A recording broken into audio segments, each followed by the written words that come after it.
नमस्कार, मैं रानी बौद्ध। आप देख रहे हैं बदलता हुआ न्यूज चैनल।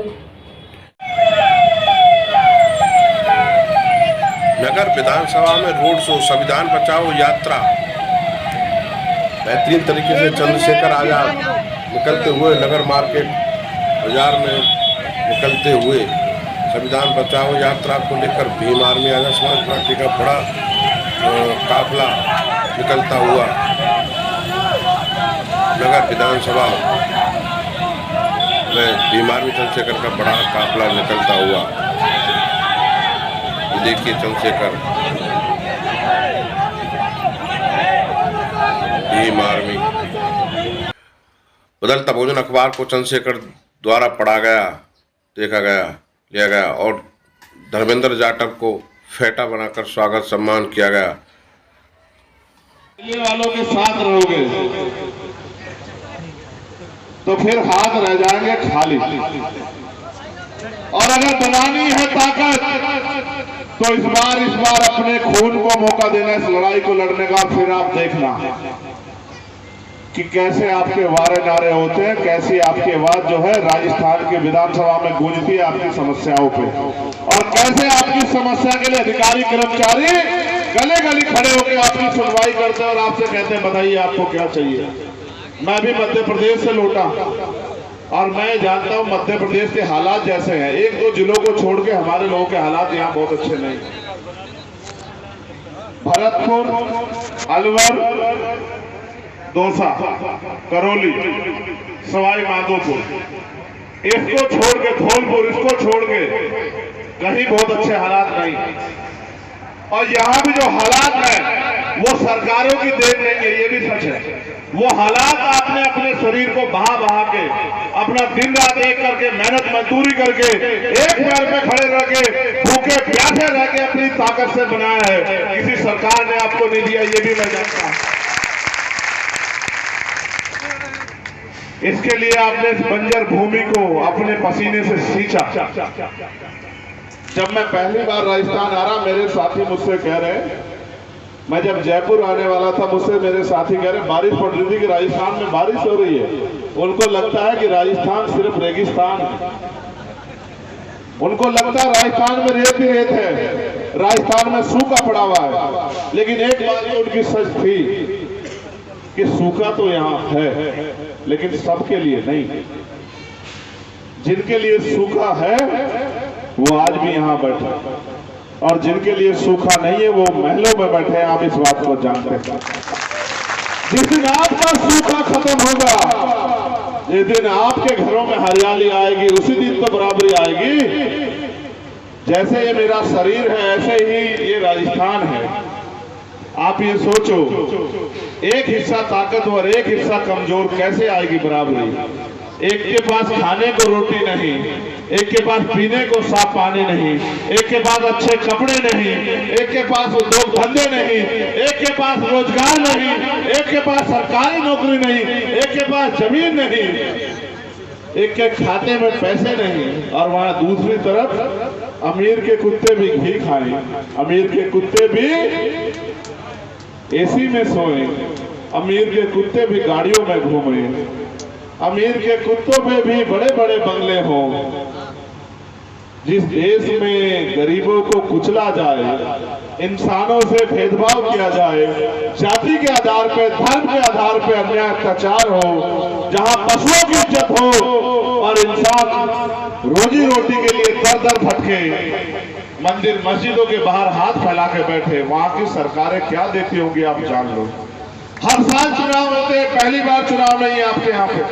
हर साल चुनाव होते हैं और नेता आपके बीच आते हैं, बड़ी बड़ी बातें करते हैं, बड़े बड़े वादे करते हैं। और अभी तो मुख्यमंत्री जी ने, कल एक पत्रकार ने मुझे बताया कि यहाँ के मुख्यमंत्री जी ने बड़ी बड़ी घोषणाएं की, और मुझसे कहा चंद्रशेखर जी क्या कहना चाहते हैं, मुख्यमंत्री इतना कुछ दे रहे हैं।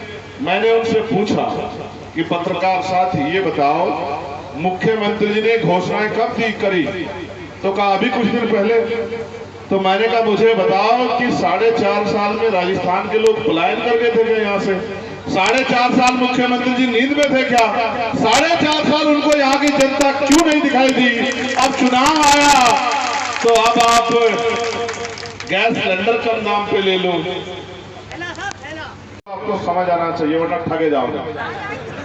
आप एक पेन से लेके और कोई भी सामान खरीदो, अब तो दूध पे भी दही पे भी टैक्स हो गया है, हर चीज पे टैक्स लगता है। वो आपका पैसा आपको देने की जिम्मेदारी सरकार की है। लोकतंत्र में जनता मालिक है, सरकार नौकर से भी परे है, क्योंकि आप उसको तनख्वाह देते हो।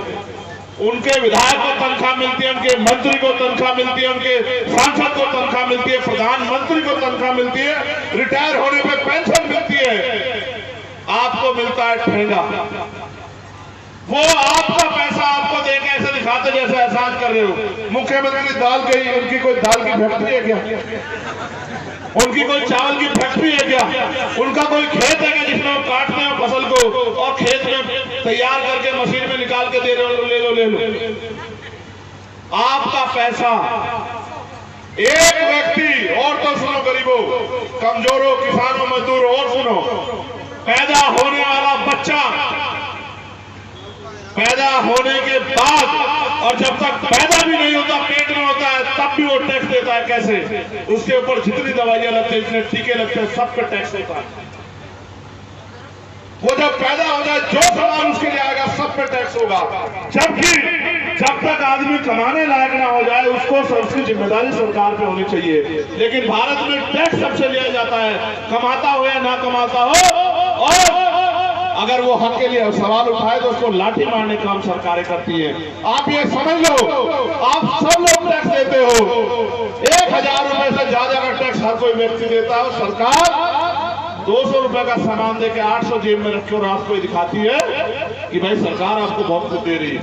मैं आपसे कहना चाहता हूं मेरे लोगों, आपकी जो समस्याएं हो एक कागज पे लिख के अपनी विधानसभा मुझे दे दो, जो भी समस्या है, और ताकत बना लो, अपना विधायक जिता लो, अपने विधायकों की संख्या बढ़ा लो और मुझसे एफिडेविट ले लो कि आपकी एक एक समस्या को अगले 6 महीने में हम लोग खत्म कर दें। कोई समस्या हो, आपके बच्चे की शादी की समस्या हो, पढ़ाई की समस्या हो, रोजगार की समस्या हो, खेती की समस्या हो, आपके क्षेत्र में नहर की समस्या हो, आपके यहाँ सड़कों की समस्या हो, महंगाई की समस्या, जो भी समस्या आप समस्या मानते हो उसको लिख के दे दो। 5 साल में विधायक जी करोड़पति अरबपति हो जाते हैं। एक IAS IPS अरबपति खरबपति है। इनकी जांच जिस दिन कराऊंगा ना, ये सब लोग ठीक हो जाएंगे। याद रखना मेरी बात। एक आदमी की जांच होगी। अभी इसलिए नहीं कहता, ये मेरे पीछे पड़े रहते हैं कि ये आदमी आ गया। और सिर्फ यहाँ के नहीं, राजस्थान के जहां जहां हमारा संगठन है, सब लोग जानते हैं अगर इस आदमी को मौका मिल गया और ये अपने पैरों पर खड़ा हो गया तो फिर गरीब इस देश में हाथ नहीं फैलाएंगे किसी के सामने। बस ये लड़ाई है उनकी।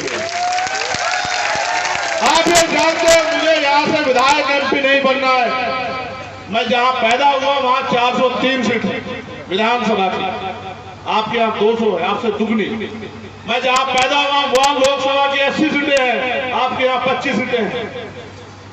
मगर मैं आपका खून हूँ, आपका दुख मेरा दुख है, आपके आंसू मुझे तकलीफ देते हैं। जब यहाँ जुल्म होता है, जाति होती है, जब यहाँ इंद्र मेघवाल को मटकी छूने पे मारा जाता है, जब जितेंद्र मेघवाल को नौजवान जो है मुझे रगड़े पे मार दिया जाता है, कार्तिक भील को मार दिया जाता है समाज की लड़ाई लड़ने पे, ओम प्रकाश रैगर अपने पिता का सम्मान नहीं बचा पाता तो वो फांसी, वो सुसाइड कर लेता है। बहन तोला गुजर को रेप हत्या करके मार दिया था। या पहाड़ी के पास जो है अन्याय हुआ। जब ये अन्याय होता है तो फिर मुझे तकलीफ होती है कि मेरे होने का क्या फायदा अगर मैं अपनी माँ बहनों